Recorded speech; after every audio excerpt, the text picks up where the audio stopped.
recommended for everyone over the age of 45. During a colonoscopy, we can detect and remove colon polyps that may grow and later become colon cancers. Don't wait until you develop symptoms, such as blood in your stool, abdominal pain, a significant change in your bowel habits, or unintentional weight loss. These may all be indications of a severe problem that requires immediate attention. If you're over the age of 45 or have any of those symptoms, talk to your doctor about the benefits of colon cancer screening today. Your number one team in the North. Only the sun covers the Bahamas better. And that's going to do it for us here in the North. I'm Raven Davis. I'm Shane Stubbs. Thank you so much for tuning in. The Bahamas Tonight is coming your way next.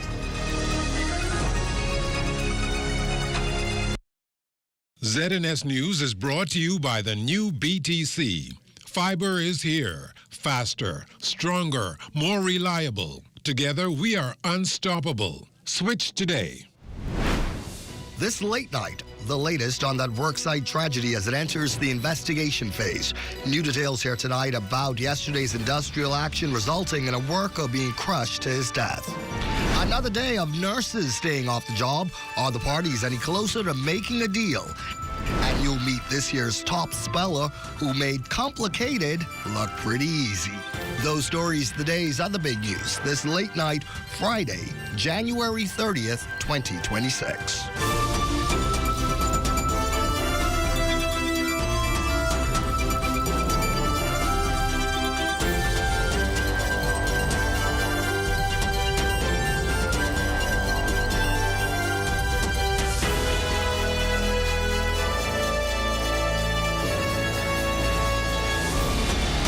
Bahamas Tonight at 11. The final word starts now.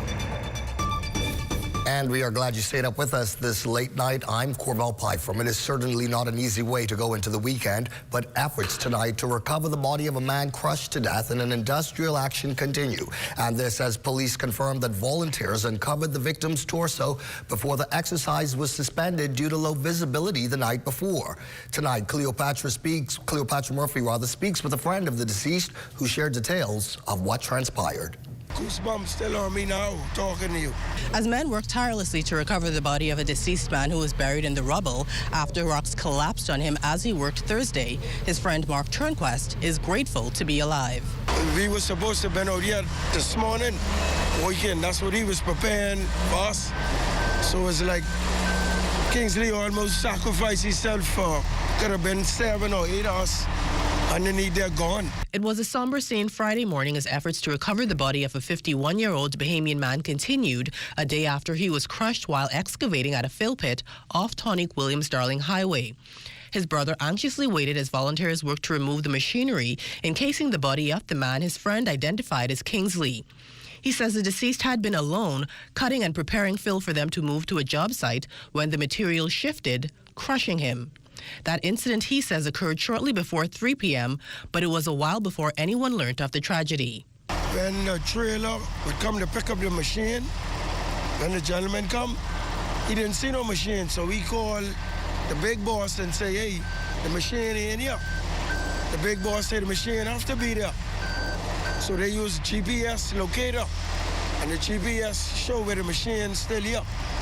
And then they put one and one together and see that the whole rumble fall on and realize he underneath their truck. Turnquest says it is an unfortunate situation, but it is a dangerous profession, and he himself looked at the cliff's peak with a degree of trepidation just the week before. He takes comfort in the fact that the death of a friend he says was always calm was likely quick. He was always approachable. You could go to him and ask him to help you if the load was falling off, and he said, Kingsley, no problem. He come in there and he can fix the load better. He was a good man, though. He was all right. He was decent. I never hear him cussing and rowing. I know I was cussing row, but he was a good man, though. He was all right. Prime Minister the Honourable Philip Davis reflected on the industrial accident that he says was nothing short of tragic, adding that he and wife Anne-Marie joined the country in offering prayers to the family and friends of the deceased. He also applauded one of the volunteers on the scene for his efforts in what he says was the truest form of heroism. For the Bahamas Tonight, I'm Cleopatra Murphy. Cleo, thank you. As investigators continue to comb the site of this now crime scene, environmental authorities are also weighing in with their initial observations. Director of the Department of Environmental Planning and Protection, Dr. Rihanna Neely Murphy, confirms that the site did have the proper environmental approvals to operate, as well as approval to operate an excavation site. However, she still had some concerns. And I did not observe people wearing their personal protective equipment. We had a conversation with some of the site operators this afternoon. This forms a portion of the conditions of their certificate of environmental clearance. That anyone operating on these kinds of sites needs to have that. And the horrific news emerging that the man buried beneath that rubble phoned his loved ones and could be heard calling out for help leads Dr. Neely Murphy to remind those working on similar sites to utilize a buddy system. We do not fully understand the circumstances surrounding what happened, and so I don't want to make a conjecture that may be proven incorrect. But we encourage people that work on these sites to make sure that once you're out there, you have a buddy, that someone is paying attention to you and you are also paying attention to somebody. This is, of course, a developing story, and we will continue to have more as information becomes available. Other news here tonight, the very people deemed the backbone of the healthcare sector claim they are being pushed to the edge.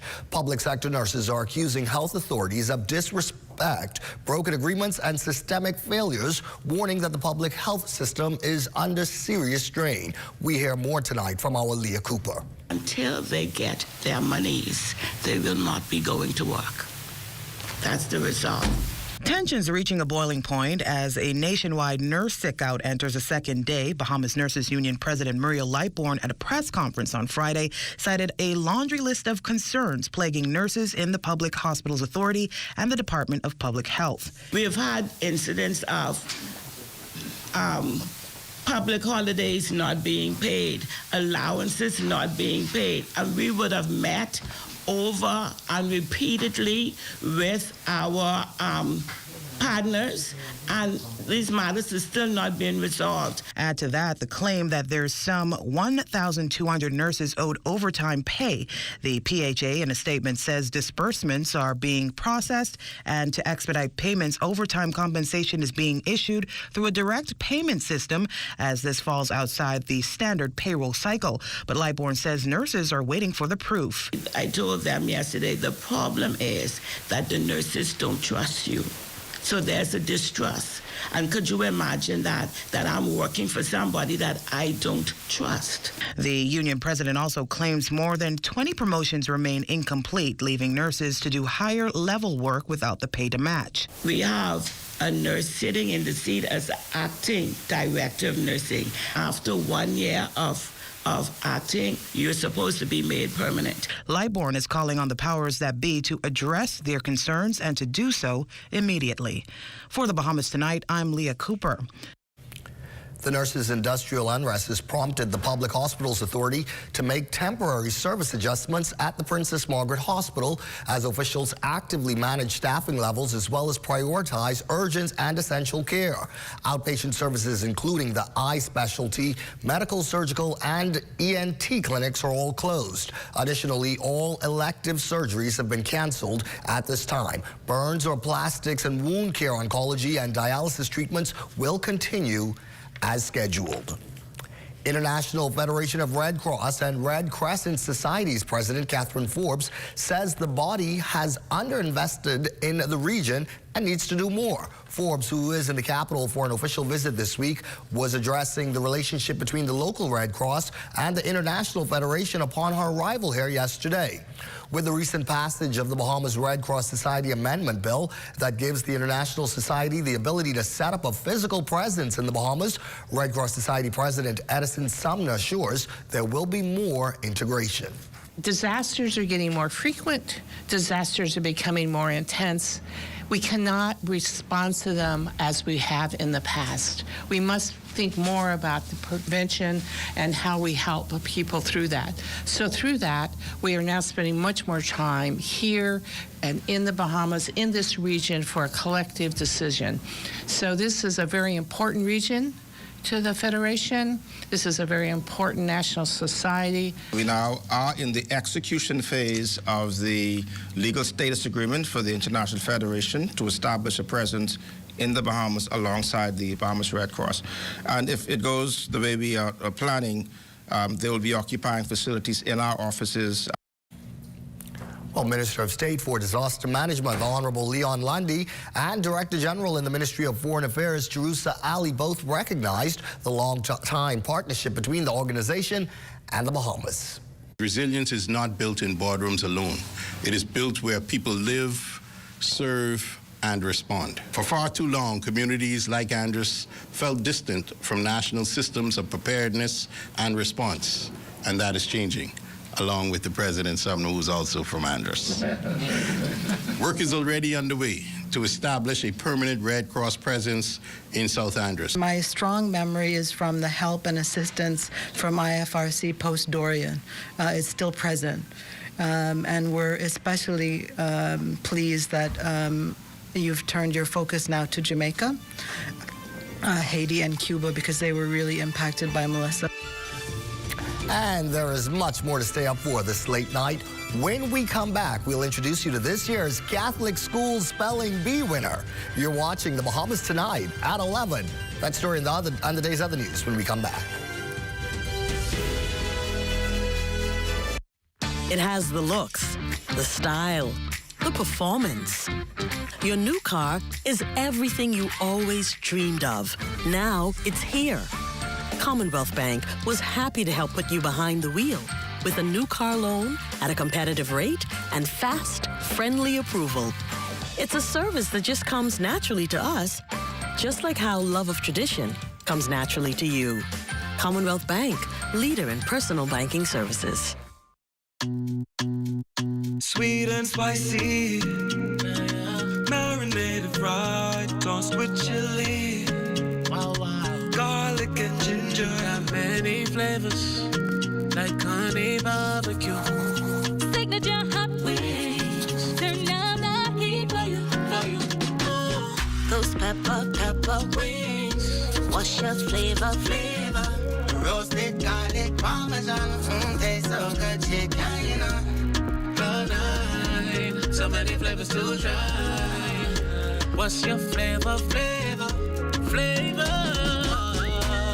Honey barbecue, sweet and spicy, all new. Signature hot wings. What's your flavor?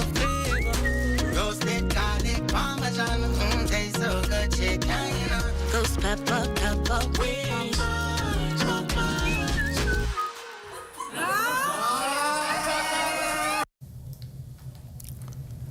To some of the other items in the news this Friday, Customs Week is nearing an end, and officials at the Bahamas Customs Department participated in several activities, from church services to senior citizens' home visits. Chief Customs and Revenue Officer Trevor Rule hopes by the end of it, the public is better versed on the department's function. They really don't know exactly what they do.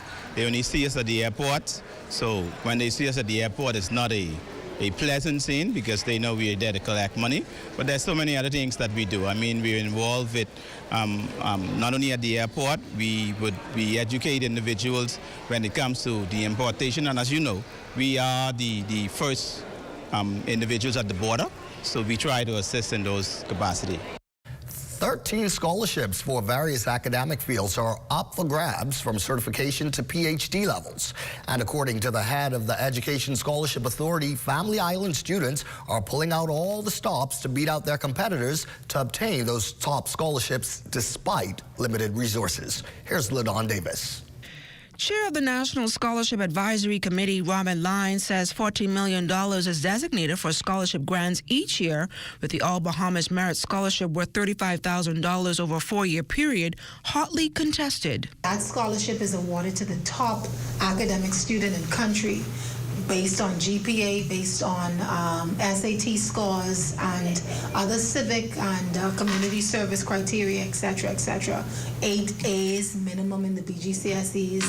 And so we had, I think, 22 or 23 Bahamian students who qualified for the ABM this year. Line says Family Island students are not missing out on the scholarship offering, successfully applying for the National Tuition Assistance Grant.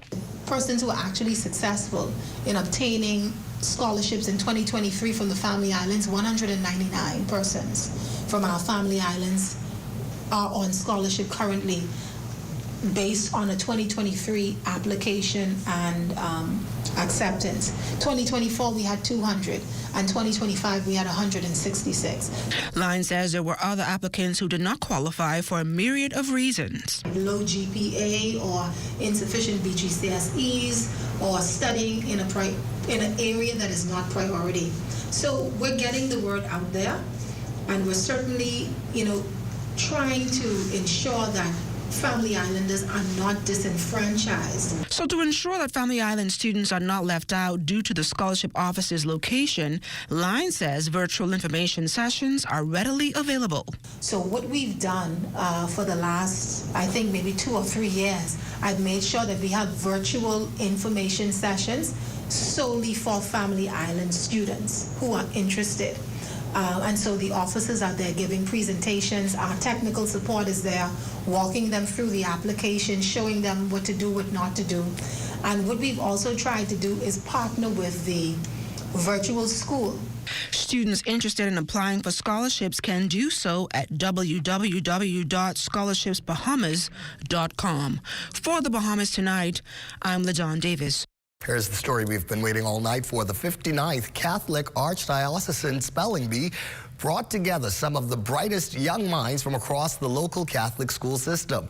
Organizers say the competition reflects months of preparation, discipline, and focus, highlighting the commitment students make long before stepping onto the stage. All of the students prior to getting to this point, they have to win. They have to be successful in the school level B. And so they all are winners here. They are all high-performing students who are able to demonstrate their academic abilities through the spelling bee. They spend long, grueling hours after school with their coaches, with their parents, their families. During their vacation, Christmas vacation, often they're walking with their study guides and lists, preparing for this. This is a grueling experience, and it takes a lot of effort for our students to be successful. And fourth grader Earl Harry Parkin of St. Thomas More emerged as this year's champion. He, along with his principal, Dr. Renee C. Mortimer, both shared their perspectives on the competition. I feel happy I won the spelling bee today, but there will be more challenges. Oh, let me tell you, I am so excited this afternoon. It is Catholic Schools Week. 136 years of Catholic education in the Bahamas. It's also the 70th anniversary of St. Thomas More School. 1956, we're celebrating all year. This is a wonderful gift for us today in the land of the sparks. We are excited, we are happy, we are so proud of all of our students. Harry Parkin, Maria Subin, Liam Woods. We've been working in the land of the sparks. Thanks to all of those persons who assisted. Our head coach, Tamika Hanna, all the spelling committee team, the administrators, the parents. Let me tell you, we are excited. We ready to go back home and celebrate now. We're celebrating all week. In case you're wondering, the winning word was complicated. The Bahamas Tonight on 11 turns to sports next. There's Amajal with a preview of what's next. Zetna's Total Sports Team investigates the unrest in the GSSA. Details of that story and more coming up in sports.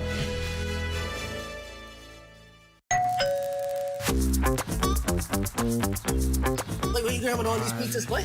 Wait, Marcos, wait. We have a special on all the large one-topping pizzas, wait. Pineapple. All. Pumpkin. All. Hey, VAT included, but. I need the $10 special plate. How many of them would you like? 20 in it. Thank you so much, man. $10, that's it. The Marcos got that deal, boy.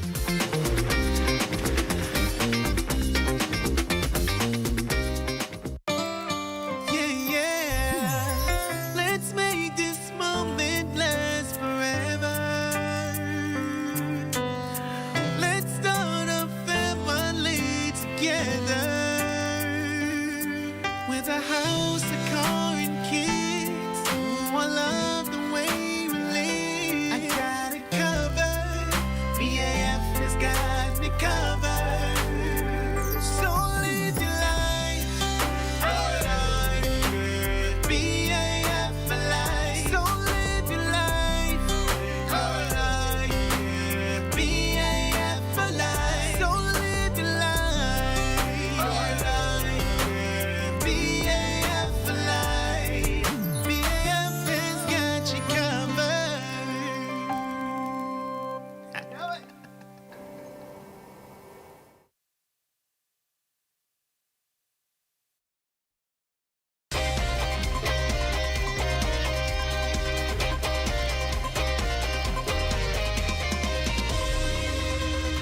Welcome to your TGIF Sports, everyone. I'm Amajal Knowles, topping sports. The local track and field calendar getting an overhaul, thanks in large to a new concept set to be introduced in a matter of weeks, thanks in part to the Ministries of Youth, Sports and Culture and Education. Now, preceding the Bahamas Track and Field Championships, there will be regional pre-qualifiers, aka regionals, taking place on several family islands to determine the top performers from those areas. Minister of Youth, Sports and Culture, the Honorable Mario Bolag, tells us more. The introduction of the regional meets on the national championships is monumental. For the first time, our young athletes can advance through a system that fosters their growth while allowing them to compete from their home islands. This creates meaningful opportunities to showcase their talent and elevate them to one national arena where the best will shine. This framework promises fairness and excellence, allowing the lane for every student. More athletes from family islands will be recognized. Schools will get equal chances, and coaches will have better competition to prepare themselves and their teams. The Minister of Education and Vocational Training, the Honorable Glenys Hannah Martin, welcomes the new initiative, stressing the countless opportunities it will provide for student athletes. When a student learns how to prepare for a race, they learn planning. When they practice consistently, they learn commitment. When they fall short and return to train again, they learn resilience. When they support a teammate, they learn leadership. These are the qualities that position students for scholarships, open doors for higher education, and prepare them to thrive long after they graduate. That is why the Ministry of Education and Technical and Vocational Training is proud to be a partner in this new national framework, regionals and nationals, because it's not just about competition, it's about opportunity. It's about creating a structured pathway that motivates students to aim higher, to stay engaged, and see what is possible when preparation meets purpose. More from this press conference in our weekend sportscast. Switching gears, but still on school sports, the GSSA basketball season is expected to begin its playoffs next week, but hovering over the association's penultimate event is a cloud of uncertainty brought on by a rift among its board and a vote of no confidence by coaches and the body's president. In this joint investigative report from myself and Eugene Stewart, we seek to get some answers about the current unrest in the GSSA. Unfortunate situation, being able to come to the game and, to be told that, I was unable to make contact with the team, to not be able to coach the team. And so, like I say, it was something that the team didn't expect, the players didn't expect, and, to find it out at the time of the game, at the point in time of the game, I don't think it was done in good taste, good gesture. But nonetheless, like I say, it's something that's under further investigation. That was Danico Bowles, one of the winningest coaches in GSSA basketball history and also the current first vice president of the GSSA, speaking on an incident earlier in the week where he was removed from the gym, citing a suspension levied against him from GSSA president Van Dyke Bethel on the grounds of Bowles playing several ineligible players throughout the season. The Timberwolves of Anatol, of course, the defending GSSA Senior Boys champions. Now, Bowles is not the only current board member on the outs, as we also understand that current second vice president Nikita Sayers-Knowles has also been suspended, citing an incident during the GSSA volleyball season last year, where it was deemed an ineligible player participated as well. Sayers-Knowles serving as the commissioner of GSSA volleyball during that time. Now, earlier today, the pair, along with several other coaches and representatives of schools that make up the GSSA, met online via Zoom to discuss the path moving forward. Our Eugene Stewart fills us in with those details and what the consensus of the general body was. Well, the coaches of the Government Secondary School Sports Association, or the GSSA, holding a meeting this morning to voice their concerns on what they deem as a growing unrest towards the president of the organization. The group sending out an immediate release to, quote, call for the resignation of the current president, or they will collectively withdraw from the remainder of the season. Coaches say the GSSA president has operated for too long without proper oversight. While the association still functions, ongoing decisions have weakened trust, strained governance, and hurt coach morale across multiple sports. In response to their concerns, the coaches plan to call an extraordinary general meeting to formally address the issue through the association's governance process. The coaches stressed that the issue is about governance and accountability, not personal conflict, and they hope swift action will restore trust and stability in the GSSA. Thanks, Eugene. Now, the Zenith sports team sought to get a comment on the matter and reached out to GSSA President Van Dyke Bethel, as well as Ishmael Smith, President of the New Providence Association of Principals of Public Secondary Schools. Both declined to comment on the situation. Zenith sports team will continue to follow up on the story as more information becomes available. And that's been a look at your TGIF Sports. I'm Amajal Knowles, signing out. Enjoy your weekend.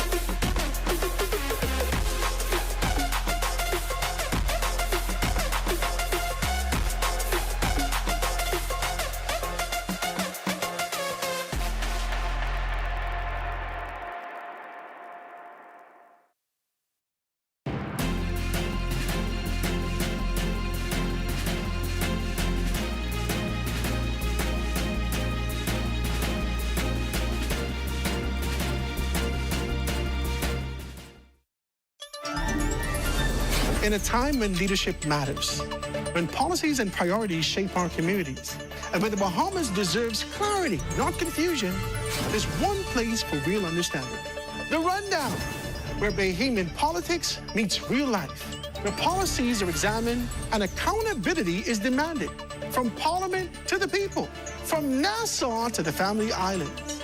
No noise, no spin, just facts, context, and honest conversation.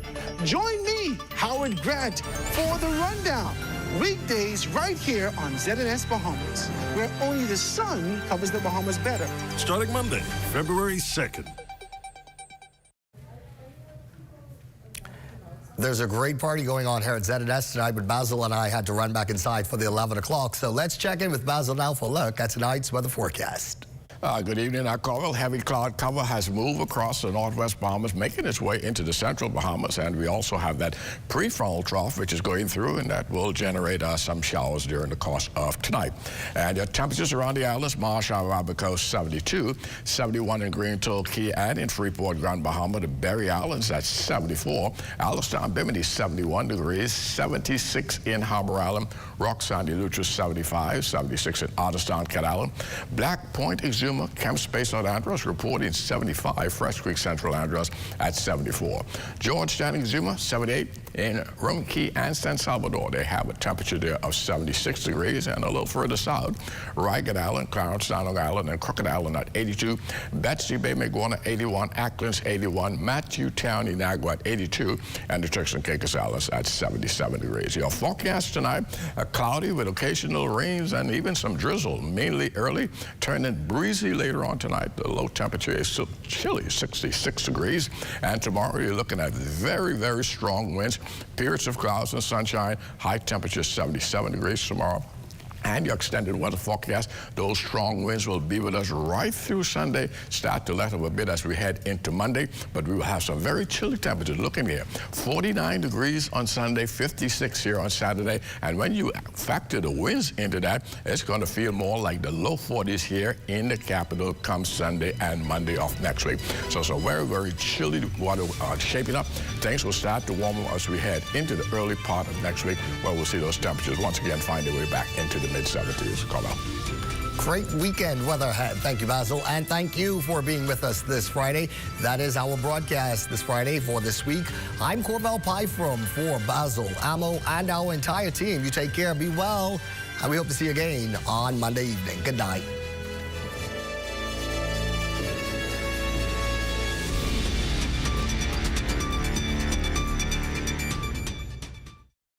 After 66 steps, I'm Matea Cunningham.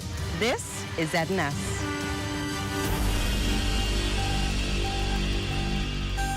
Excuse me, Jay. Yeah. Watch out, but look at that shirt. You want some bumblebee tuna?